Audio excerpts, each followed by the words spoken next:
എല്ലാവർക്കും നമസ്കാരം. നമ്മൾ ഇന്നത്തെ ക്ലാസ്സിൽ പഠിക്കാൻ പോകുന്നത് തൃപ്പതാക വിനിയോഗമാണ്.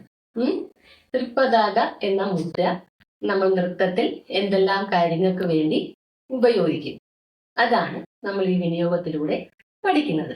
ഓക്കെ, നമുക്ക് വിനിയോഗം എങ്ങനെയാണ് ചെയ്യുന്നതെന്ന് നോക്കാം.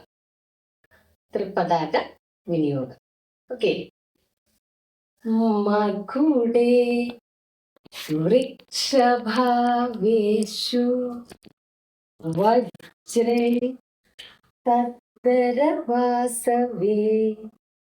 കേതകീ കുസുമേ ദീപേ വഹ്നിജ്വാലാ വിജൃംഭണേ കപോതേ പത്രലേഖായാം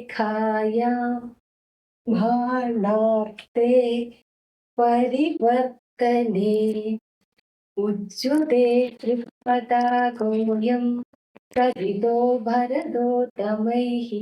ഇത് നമുക്ക് ഈ വിനിയോഗത്തിൽ ചെയ്ത ആ ഓരോ ആക്ഷന്റെയും അർത്ഥം എന്താന്ന് നോക്കാം.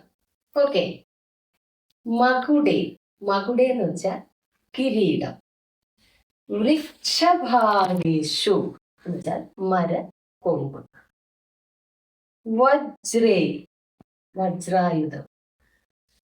തദ്ദരവാസവേ, ദേവേന്ദ്രൻ. കേതകീ കുസുമേ, കൈതപ്പൂവ്. ദീപേ, ദീപം. അഗ്നിജ്വാല വിജൃംഭണേ, അഗ്നിജ്വാല, തീജ്വാല. കപോതേ, പ്രാവ്. പത്രലേഖായാം, അതായത് മുഖത്തും ശരീരത്തും ചിത്രങ്ങൾ വരയ്ക്കുക. പത്രലേഖായാം. ബാണാർത്തേ, അമ്പെയ്യുക. പരിവർത്തനെ, വട്ടം ചുറ്റുക. ഇത്രയും കാര്യങ്ങൾക്ക് വേണ്ടിയാണ് നമ്മൾ തൃപ്പതാക വിനിയോഗം ഉപയോഗിക്കുന്നത്. ഓക്കെ, എല്ലാവരും ക്ലാസ് ശ്രദ്ധിച്ചിട്ടുണ്ട് പഠിക്കുക. അതുപോലെ തന്നെ പുതുതായി കാണുന്നവരൊക്കെ ഉണ്ടെങ്കിൽ ഒന്ന് സബ്സ്ക്രൈബ് ചെയ്ത് ലൈക്കും ഷെയറും ചെയ്യണം. ഓക്കെ.